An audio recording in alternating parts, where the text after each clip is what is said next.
Before I start, I wanted to share some nice impressions, and I wanted to thank the organizers for this nice location. It's really enjoyable, and I took the freedom to go out for a run, and I can only recommend it because after one crosses the fields and grasslands, one comes really in nice forest areas. So there's a little hill, and I really, if you haven't done it yet, can recommend to go out and enjoy the beautiful nature around here. But now back to the work, the Virtual Brain Cloud and Health Data Cloud. These are two projects. The Virtual Brain Cloud is the actual partnering project.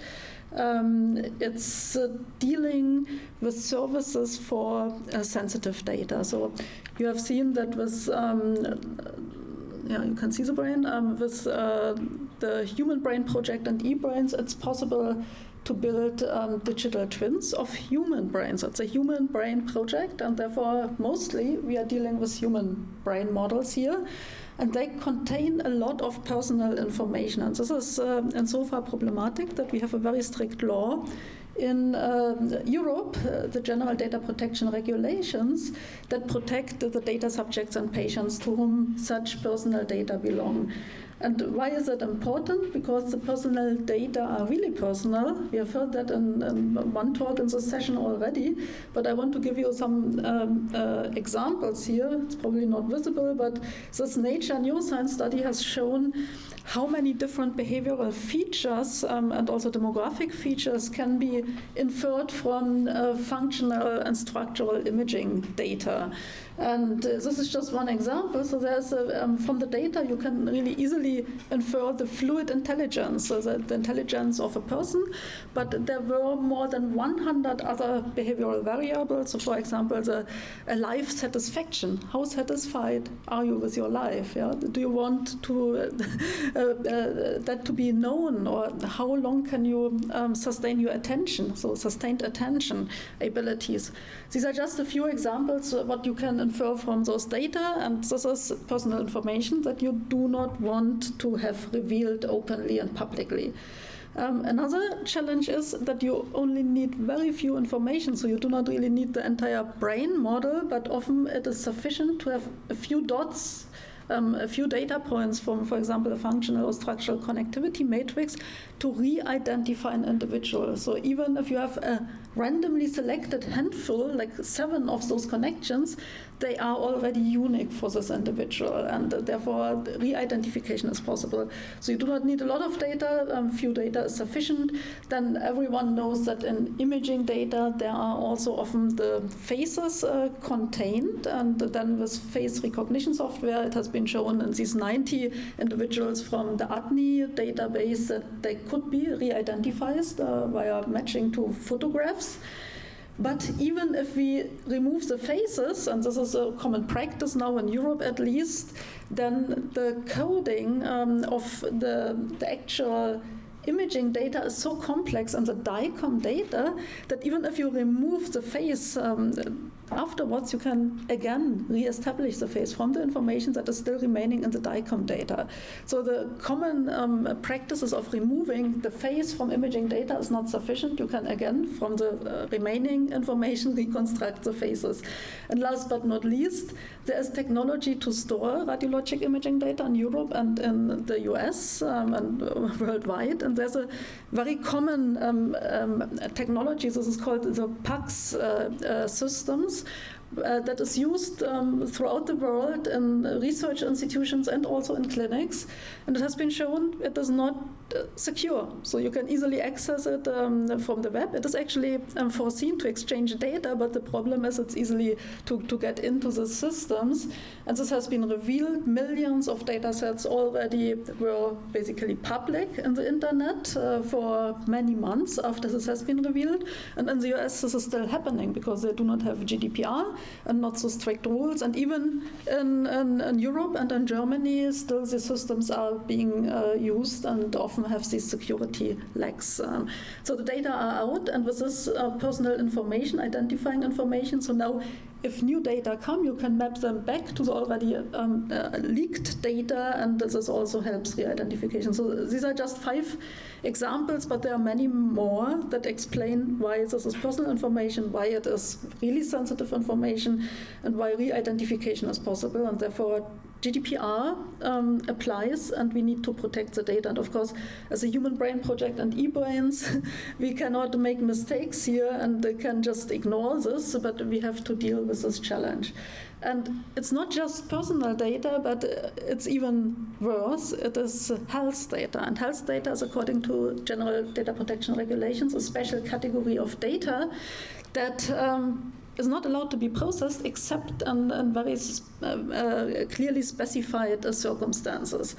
And it has a lot of additional protection. So now one could say, okay, then we anonymize the data. And this is often the reaction, so let's anonymize the data. But what would that mean? That would mean, in terms of imaging data, to, for example, average 1,000 structural connectomes. And it is really unlikely that even in the future, with more advanced methods, it's possible to re-identify the individual structural connectome or brain image. But then also the information that is relevant for our health-related research is gone. So most of, or actually any of the research projects I'm doing with those data, and many other researchers are doing, would not be meaningful anymore if we would just use these average connectomes. So what about pseudonymization? Pseudonymization, according to the definition and the general data protection regulations, and this is a definition that matters for us. Is it still loud enough, or did it just turn off? I had the impression something changed. Maybe the battery is empty. Okay, I will continue then in the meantime. Thanks. Try this one, but I'm not allowed to move. Is it turned on? No. Okay. Just for the recording. Okay. Yeah, but we can hear you. Okay, so I always feel a little bit more confident and I don't have to shout if I have a microphone. So if I can get it back later, I would be very happy. But in the meantime, just let me know if I'm too quiet. Yeah, I try to be a little bit louder. So pseudonymization. Hello, Paul, by the way. Good to see you. Pseudonymization is not really an option because, according to the definition, pseudonymization means that the biometric information that is in the images is kept separately from the research data, behind the technical measures, protected. But this is not the case. So the actual biometric data, the individual functional connectivity and structural connectivity and other information that is unique, is actually part of the data. And therefore, if we remove the name and the birth date and the address, this is not, strictly speaking, pseudonymization, even though people think that broadly. But that means we have really personal data and health data on which we want to do research, and we need to have the protective measures in place in order to do this according to the law and the rules. And this is the challenge that we are actually dealing with in the Virtual Brain Cloud project. The Virtual Brain Cloud project is an EOSC project, one of altogether 48 European open science cloud projects. Thank you so much. Okay, feels much better. So you see here 4 different projects, and I want to show you a little bit the relationships of these projects because they have similar goals. The European Open Science Cloud project has a name, the Virtual Brain Cloud. And this is a partnering project, and the reason why I am presenting the project here. And I will speak about the details of this project a little bit more in a couple of slides. But then we have 2 projects that also have the goal to build a service for sensitive data in EBRAINS, and they are EBRAINS related or Human Brain Project related. The first one was already happening in SGA2, so in the past period of HBP. This was the Virtual Brain co-design project.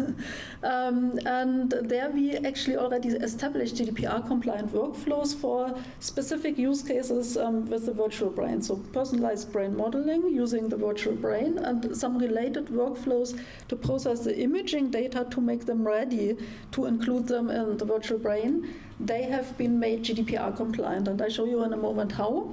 But then there's a second project. This is called the Health Data Cloud. And this is now ongoing in SGA2. This is a project that started at the beginning of this year, and that was the outcome of the call for services for sensitive data of the Human Brain Project. And so we applied with a consortium, and we got the funding granted, and now started working on the health data cloud. I will tell you also in a moment what that means. And then I also want to mention there's another European project, eBrain. This started in July this year, and it is scaling up the health data cloud solution that we are developing in EBRAINS. It's also with EBRAINS, and Charité is leading that. It has also the purpose to even more scale up the service for sensitive data. But let me start with what already exists before I tell you more about the plans. So what was in the past is the co-design project, the Virtual Brain, in SGA2. And what you see here are just 6 services that we have developed and integrated with eBrain services. The actual whole brain modeling simulation framework. Then we have further developed a framework for multiscale co-simulation that is also operational and available on eBrains now. We have optimized the virtual brain simulation code for high-performance computing, because we also want to enable fast simulation, and this is very much wanted by the community. I show you a couple of examples in a couple of slides. Model inversion, and here these are the pipelines that are needed to process the actual raw imaging data, structural data, functional data, to get the derivatives that we need to build individualized brain network models, and the data themselves that of course also are a data service and shall be shared. So the derivative data that can be directly used and pulled from eBrains in order to easily construct personalized brain network models from patients or from individual subject. And this is not recognizable, that's very clear, but what it shows you is how these services that you have seen in the previous slide, these are the blue boxes here now, are interconnected with eBrains core services, and this is the rest of the diagram that you are seeing here. So you have heard in one of the previous presentations that the interface with the high-performance computing backend via Unicore, and this is also enabled for the virtual brain. Then we have, because we are dealing here with sensitive data, of course access control, but it's a single sign-on mechanism. So if you use the virtual brain, then it's sufficient to sign in with eBrains, and the eBrains identity is federated and can be used for using the virtual brain tools. Then we have also connectivity to other services, so other applications like the atlases and the Robotics platform as well, that you have also heard about in the previous presentation. And we have different types of deployment depending on the desire of the users. You can use web applications, and I'll show you an example in a moment. So you have a graphical user interface and simply can click, but you also can use, of course, Python notebooks with Jupyter Lab, or Docker containers that can be pulled from eBrains Docker Hub. And this is published in your image and with all the links to the repositories and the tools if you are interested. But I want to give you a few examples how this looks like. So if you go to the eBrains website, for example, under services, then simulation and the whole brain simulation, the virtual brain, you can directly scroll down, so not so directly, but then you find the Virtual Brain Cloud as one of the services, and this directly starts, as you can see here, the simulation framework, the simulator, the graphical desktop application of TVB in the cloud. So, and you do not need to download it or deploy it. You can use the compute resources of the cloud of eBrains, and this is connected to the HPC, the high performance computing backend, via the Unicore interface. And if there is computational costly simulation, the jobs are directly submitted to the HPC account. You can either use a service account, and you do not need your own HPC resources, or you can, if you have already an account with one of the supercomputing centers, directly map your virtual brain identity to your account that you have on the supercomputer. Both is possible. And then you run in the cloud your simulations. The data are always encrypted when they are not processed, so they are protected, but when they are being processed, they need to be decrypted. And this is very dangerous for the data or the subjects behind the data. So during the time of processing, when the data are decrypted, they are sandboxed. So there's a network isolation of the network in which the data are stored during the processing, and not even an administrator of the supercomputing centers could actually get to the data. The workflows, the containerized workflows to generate the structural connectomes, functional connectomes that are used as cost functions, as we have heard, to tune the parameters of the model, and the preparation of the data for the simulation, as well as the cryptography processes and the sandboxing processes, they are all orchestrated by these containerized workflows. So we use Docker containers, and this has the advantage that the software can be run system independent. So it can be run on your local notebook or on the supercomputer, the high-performance cluster, whatsoever.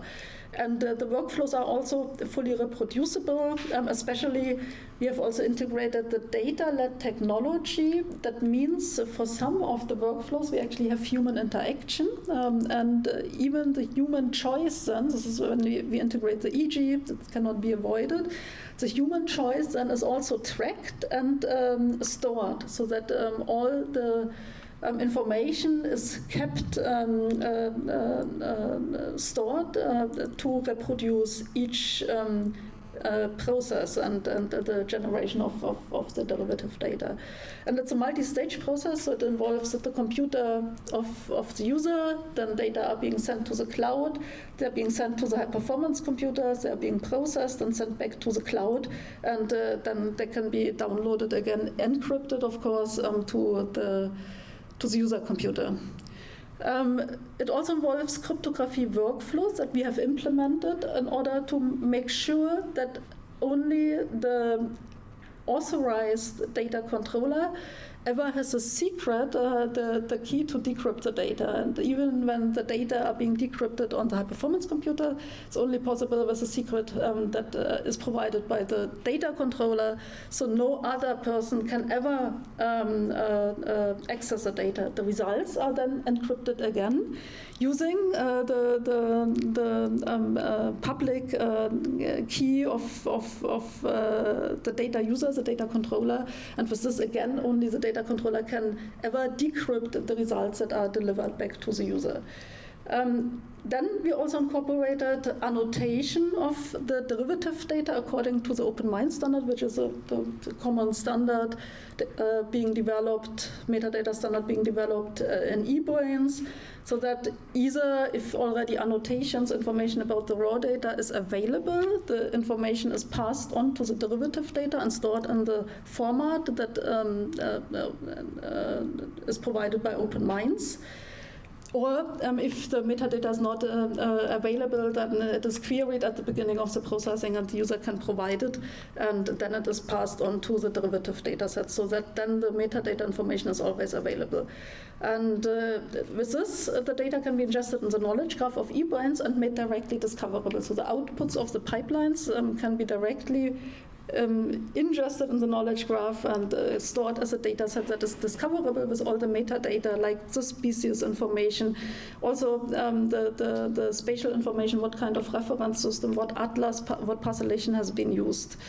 This is valuable information for modelers.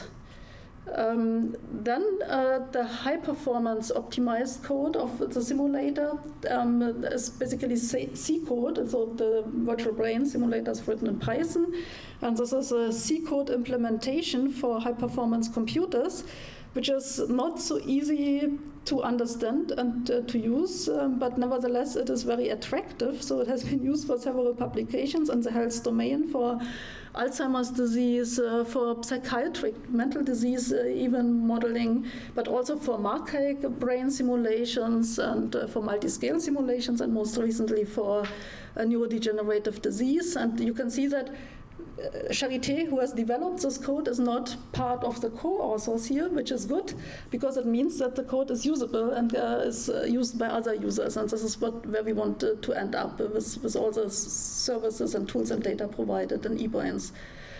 I mentioned the co-simulation, and we have heard also in the previous presentations the desire to work towards co-simulation. There are several teams working on this. We also worked on this, and it means that some of the regions of the brain are not represented by these node cores, mean field models, but by detail spiking neuron models. And with the also available TVB Multiscale that you also find on this website, it's easy to set up such a multiscale model and simulate a brain in some regions with more degrees of detail, and the rest is coarsely simulated. The attractive benefit is that we can see how the large-scale dynamics in the rest of the brain influence the detailed dynamics in these detailed microscopic networks. And this I show actually in the second lecture. This really matters how the global dynamics in the brain evolve. Also interesting, in EBRAINS, the Python interface or client Zebra has been developed for the digital atlases. And the digital atlases, in most cases, or in some cases, I should say, do provide additional information that cannot be derived from the individual imaging data or electrophysiological data, but still is relevant and can enrich our models. It comes, for example, from post-mortem data, so it's more non-patient-specific information. But what you see here are the receptor densities that can be already queried and can be included in the model. So what does it mean? We choose the relevant receptors, and we can use the density of the receptors in a specific brain region for setting up the parameters in the local model, so that they will determine the parameters of the local model, and therefore we do not have a homogeneous brain that is the same parameters everywhere, but a biologically grounded, more heterogeneous brain. And last but not least, also in collaboration with Fabrice Morin, the Robotics platform interface, we were very happy to have their proof of principle to link the motor cortices to the simulated hands and fingers, and we can find some dynamics that we also indeed see if we do these movements and speed up the movements that are generated as a result of the complex interactions in the brain. We can then observe very conveniently in the simulation of the robotic hands. Okay, so this was what already exists and has been developed in SGA2. This is all findable on the website and usable. Another project that comes to an end is the Virtual Brain Cloud project, the EOS project, which is a partnering project of the Human Brain Project, having 16 partners across Europe.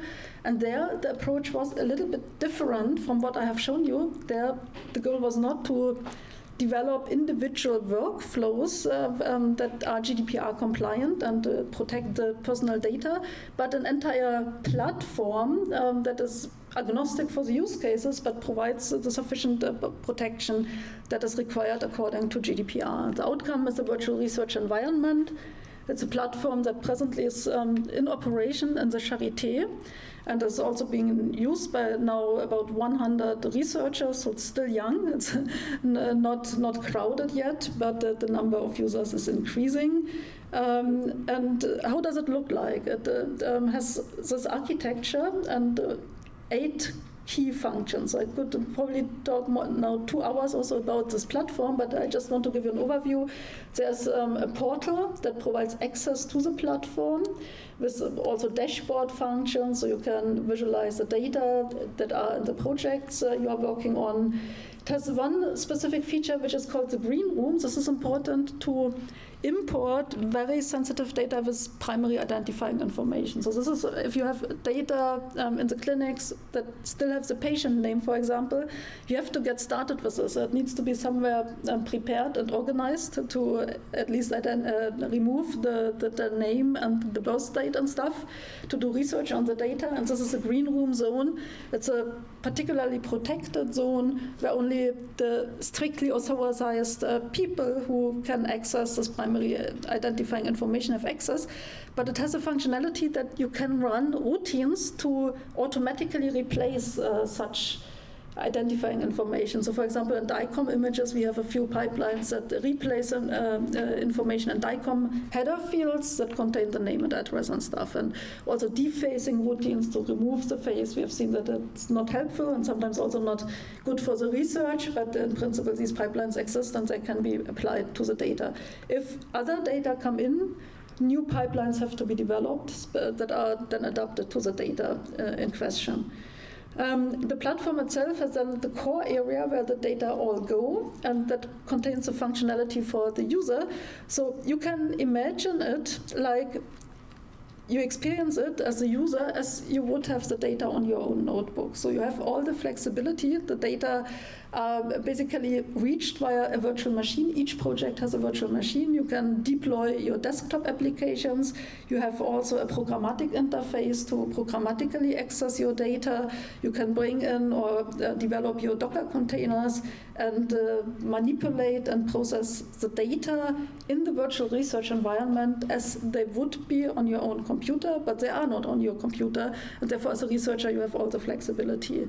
But the protective measures that are in place are, for example, strict network separation, so no other researcher than yourself can go in your virtual machine and access the data you are working on. The data are encrypted when they are not when no computations are running on the data, and there's a strict access control, two-factor authentication and all this stuff. And also worth to mention the IT infrastructure, the hardware behind. This is a critical infrastructure. This means there's incidence monitoring, there's certification every 2 years for certain security standards that are already established by the operators, by the IT team of the platform. And this is a challenge, that the standards that are required to provide the information security that is needed for personal data often presently is not available in supercomputing centers. So it's a very high standard. It's costly because it needs a lot of technical and organizational measures that are implemented. Information security also means that, for example, there is a protection from manipulation of the data and from loss of the data. There's availability. There's a backupping system, so data can be recovered. If there's a fire in the IT center, they are stored somewhere else. And this is all costly. And therefore, hospitals have that, and Charité has this. Therefore, it was relatively easy to establish the virtual research environment and pass a GDPR audit at the Charité. It's more challenging in supercomputing centers for sure. But the health data cloud, this is now the project that started. So now I start talking about the future. So far, everything existed. What I'm now talking about does not yet exist because the development just started this year. The health data cloud for EBRAINS. There we use the virtual research environment technology that we have at the Charité, and we deploy the virtual research environment as an open source platform. So this is all open source and available and in principle reusable. So if there are experts who know how to do it, they can use the software and deploy it in their own data center. But we are deploying it now in the infrastructure of EBRAINS. First of all, CSCS. There we are now already exploring the security standards that they have implemented, and this is the tricky part. They are, of course, not as high as what we have at the Charité.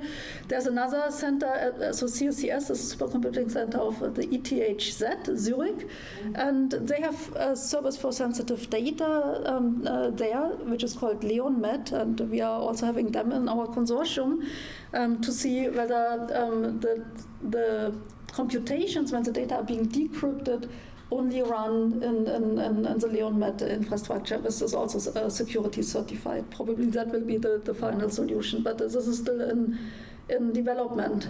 There are other partners, but I forgot to say, so one important feature is it's a federation. So we have not only a central data center, but we have interoperable data centers.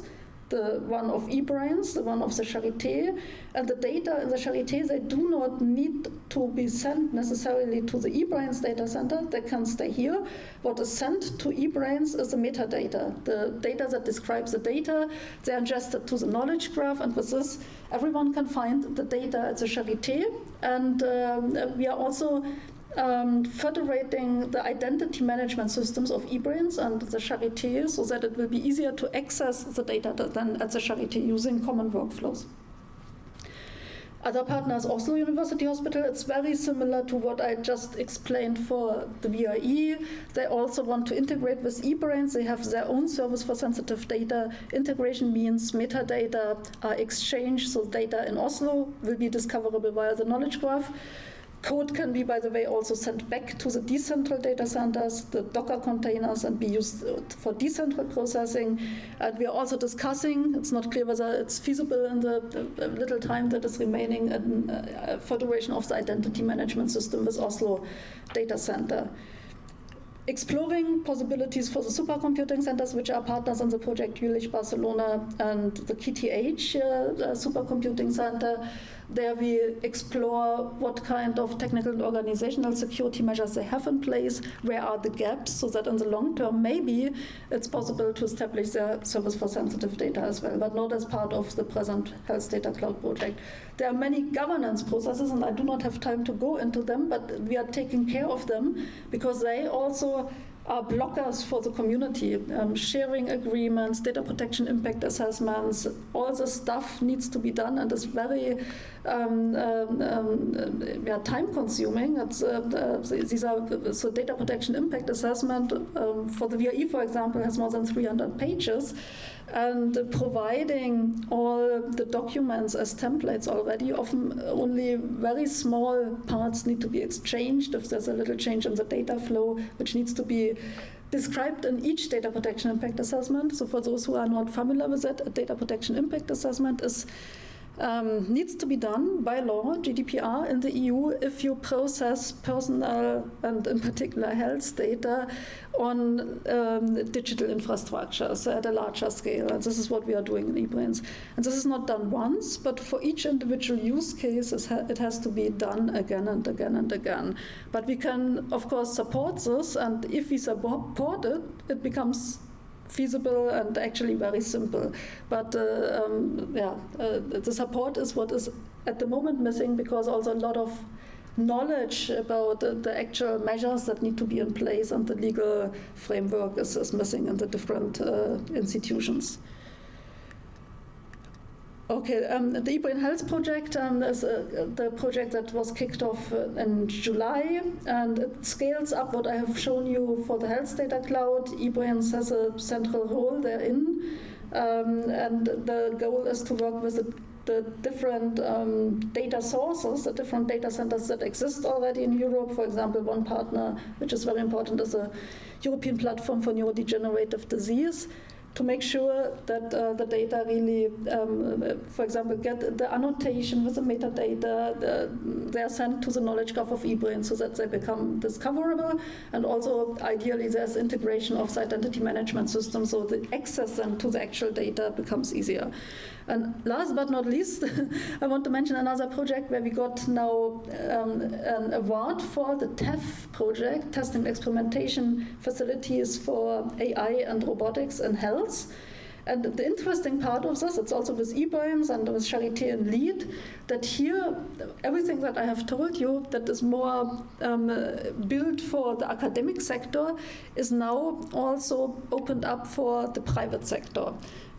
Because there's one big problem in Europe, that is that all the nice innovations that the researchers do, they are not leading to marketable products. And this is because of all these regulations in Europe, all the hurdles, and actually there are many regulations, but there are no standards. And we are working in this project with certifying entities. In Germany, that is TÜV, for example. I don't know the exact names in other countries, but also metrology entities that define the standards which are not existing. So which standard do we need for AI applications, in order to make them a medical product? So these are open questions, and these are actually the open questions that prevent that the products go to, or the innovations go to the market.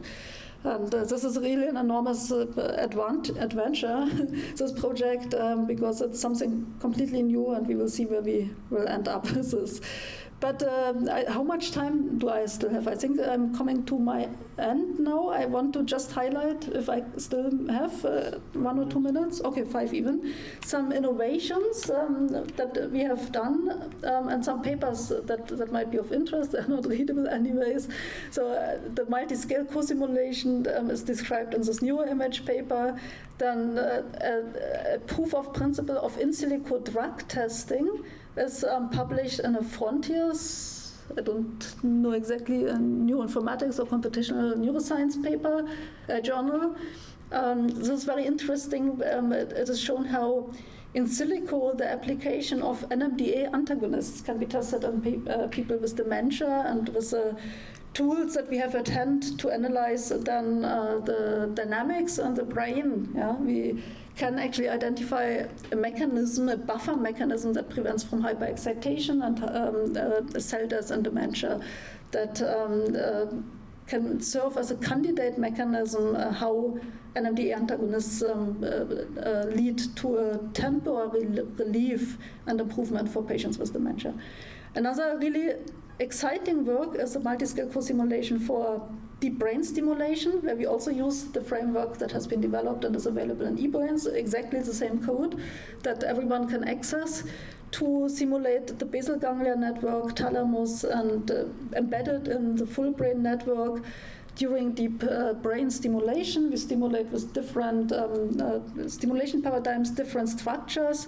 We see that, which is important for the patients, thalamic activity can be normalized, so this is decreased in patients with Parkinson's disease, for example, and needs to get elevated. This we can monitor by seeing nicely the spiking in the thalamus, but what we also can see, and that would not have been possible without the co-simulation, is what happens in the entire remaining cortex, and we see amazing differences there. In the circuit level model and the thalamus, same impact, but in the motor regions, we see ranges between deactivation and activation of certain motor areas, which of course matters for the outcome of the individual patient. And we hope that in collaboration with the neurosurgeons at the Charité, we can further develop this to optimize stimulation in patients. Then here a publication, also unfortunately not readable, sorry for that, augmenting diagnosis and prediction in dementia using the hidden features of the simulations. I mentioned already the Robotics platform, the use case, it's not yet published, but a very exciting development, and this is what I will show you in my later presentation, is to not only simulate dynamics and activity, but to really use this to learn, to understand how our human cognitive function, or basically intelligence, works, and why it is different in individuals, and what the mechanisms on a neuronal level are behind. So I think this is very exciting. I hope that I can also excite you in the other lecture. I come now to an end. So for the exploitation of the health digital twins, we have 3 main strategies. One important one is to identify mechanisms. Many brain and mental diseases have unknown underlying mechanisms, and therefore it's difficult to find therapeutic interventions. Another trajectory or pillar is to use the simulation inferred hidden variables and parameters to augment the empirical data that we have, the measurement data, and improve the classification of diseases or the prediction of the disease trajectory. And the third one is to plan in silico different kinds of interventions, neurosurgical planning. There's the clinical trial in France where this is used for epilepsy. but also pharmacological interventions or, for example, brain stimulation. And with this, I think I'm really now almost at the end. So it's just a summary slide that makes a statement that EBRAINS or the Health Data Cloud or whatever the name is, they will never own the data, because ownership of sensitive data, this is not actually foreseen in Europe. Nobody can own personal data or health data, but there's controllership. And what EBRAINS does is they provide only the framework to enable the connection between the data sources and the data users in a lawful setting. So basically they're brokers for the data to bring them together, and they provide all the security mechanisms that are needed, the security and privacy mechanisms, but also the fair guiding principles so that data are discoverable and reusable, and a lot of additional tools like the automated workflows that can be reused, the annotated and interoperable data, the data ingestion gateways to make it easier to ingest the data and to the infrastructure, and the cataloging of the data that makes the data findable. And then this is combined with access to the compute resources that are needed to do all the costly computations, analysis, and simulations. And we hope that we can continue to, or actually we will continue to contribute to this development, and are happy that EBRAINS is ready for the already mentioned today European health data space that is emerging. And with this, I end my presentation. I thank you for your attention, and of course I'm happy to take questions.